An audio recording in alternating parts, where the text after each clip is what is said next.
Okay, welcome back. We're on page 528 talking about the this keyword. Now, in the example in the book, they're using it to solve the problem of ambiguity when you're like doing a constructor or you're passing the name of a parameter, right? I mean, so the private field variable's name and the parameter's name are identical. We've solved that problem slightly different by using that PFV convention. Obviously, you don't have to do that. Using the this technique that's in the book, that's perfectly okay.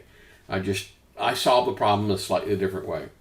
Now, this can also be used for doing what's called constructor chaining.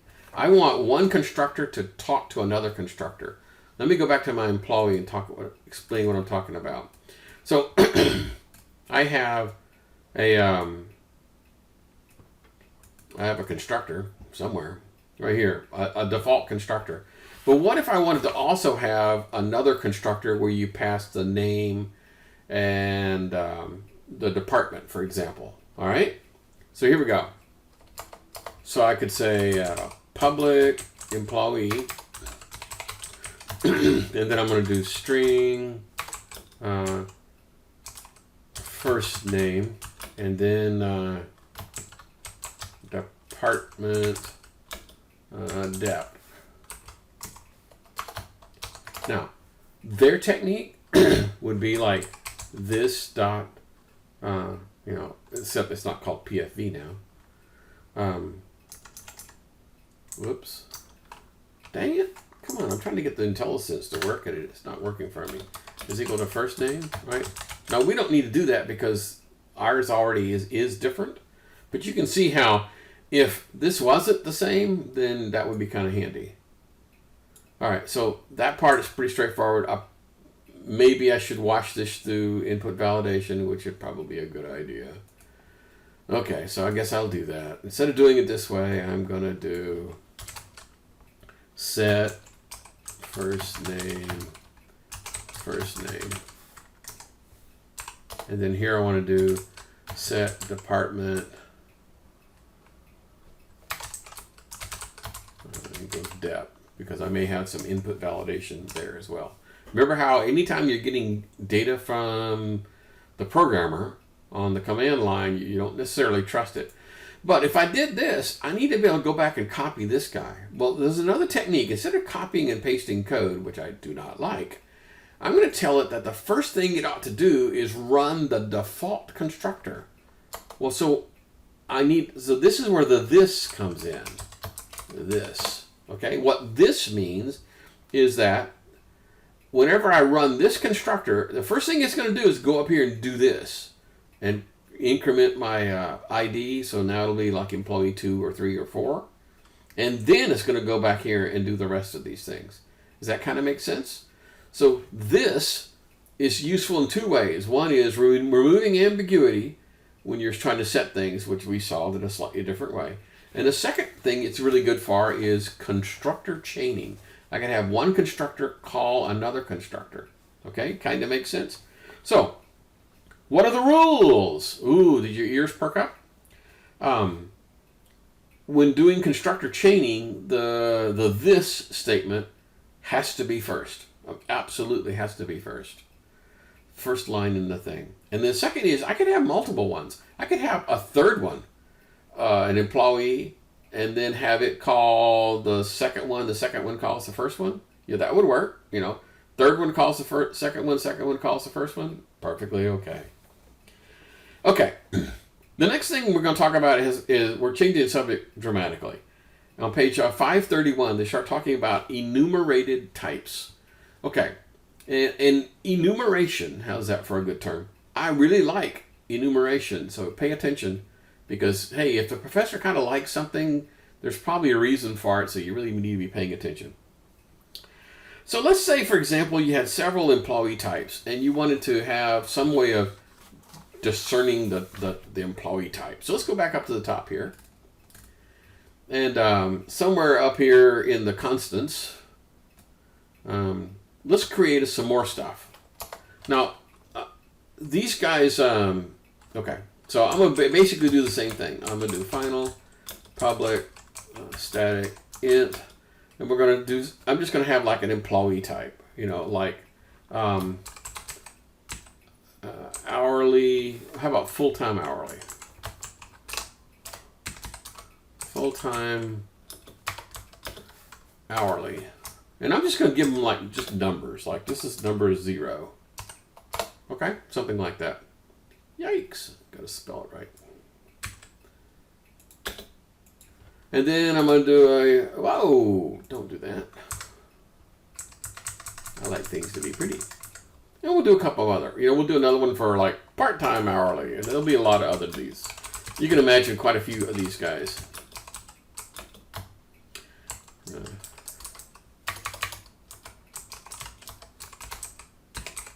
And let's make this one 10, okay?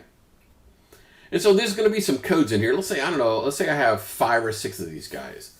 Now, the problem becomes when it comes time for input validation, like I want to determine what the employee type is, let's go ahead and put a PFV out here. I'm going to do a private int PFV imp type, okay? Whenever I do input validation, I'm going to, since these numbers are not necessarily sequential, all right, the next one could be something like final public static int, I don't know, commission or yeah, salaried is equal to 25. I mean, these there's no particular rhyme or reason to what the values are. So when it comes time to do input validation, I had no choice but to just line them all up. Every time you want to set an employee type, I'm going to have to say, well, is it equal to the full-time hourly, or is it equal to this, or is it equal to that, or is it equal to that, over and over and over and over. And that means anytime I want to make a change to one of these, add a category, I got to go and find every location where I did input validation and add that into it. And that sucketh big time. So there's an alternative for doing this. And the alternative is to use a thing called an enumeration. All right. So I'm going to whack this because I don't like it. And instead, what we're going to do is we're going to create us a thing called an enum. All right. So the idea is that I can have a public enum somewhere. I'm going to put it right after all the rest of my the kind of stuff, kind of at the top. So I'm going to say public enum, and then kind of give it a name. So I'm going to go ahead and give it PFV name. Kind of makes sense to me. Imp type. Okay. Oh, no, I'm not. That's a dumb idea. Imp type. Now, here's one of those situations where it's kind of strange. This is really a class. I know we haven't really talked about it yet, but classes start with uppercase like Pascal case. So this thing really is a class, but it's a special kind of class. So just bear with me. All right. So here we go. And so what I'm basically going to do, I usually do this all on one line like this. That's just the way I do it. So, and then you just say what it is you want. I want, you know, part-time hourly, and then just put a comma, and then full-time, you know, hourly. Okay, and then salaried, and then commission, because you're commission sales.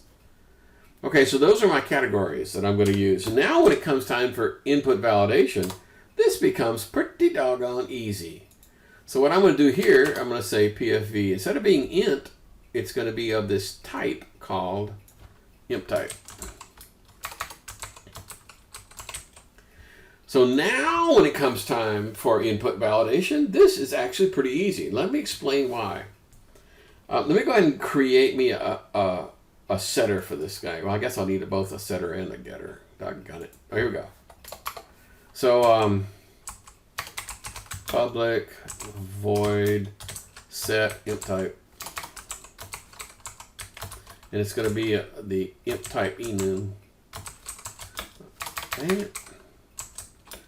T sounds good to me. Okay, and then I'm just, trust me, I'm gonna go ahead and just do PFV imp type is equal to T. And you might think, wait a minute, where's all your input validation? You've been harping about input validation and then you're blowing it off. Wait. Public imp type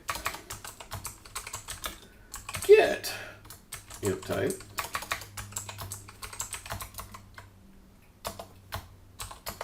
and then I'll do a return of PFV imp type.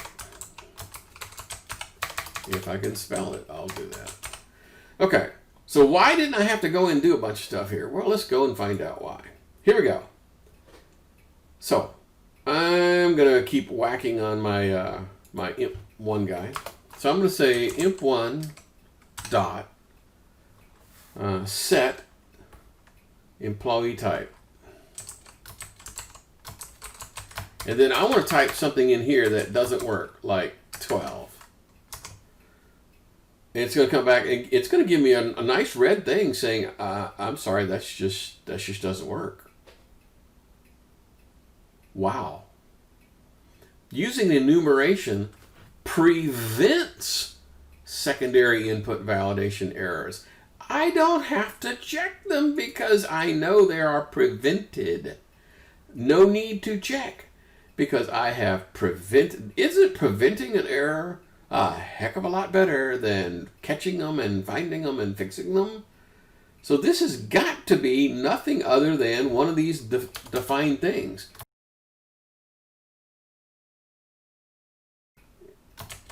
Imp type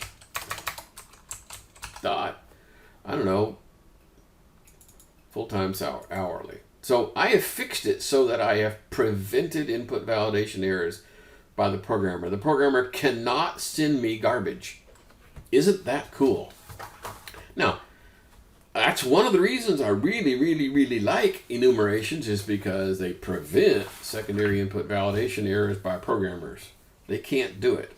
They can only pick off the list, which solves my problem. And I like being lazy. When I get down here to the employee guy, and on this setter here, I like having to not write stuff. Okay, good. So, what's important about enums is that they prevent secondary input validation, and programmers just can't pick bad values. Another cool thing is that enums are inherently static. When it came time for me to use this thing, I didn't actually have to create an instance of the employee class to be able to get to it. So they're implicitly static, which is pretty doggone cool. The next thing we're going to talk about on page 540 is a concept called garbage collection. And this is getting a little geeky, and we're kind of coming up on the 15-minute mark, so maybe I'll wait until, let me go ahead and break now, and we'll just start with a new topic in just a few.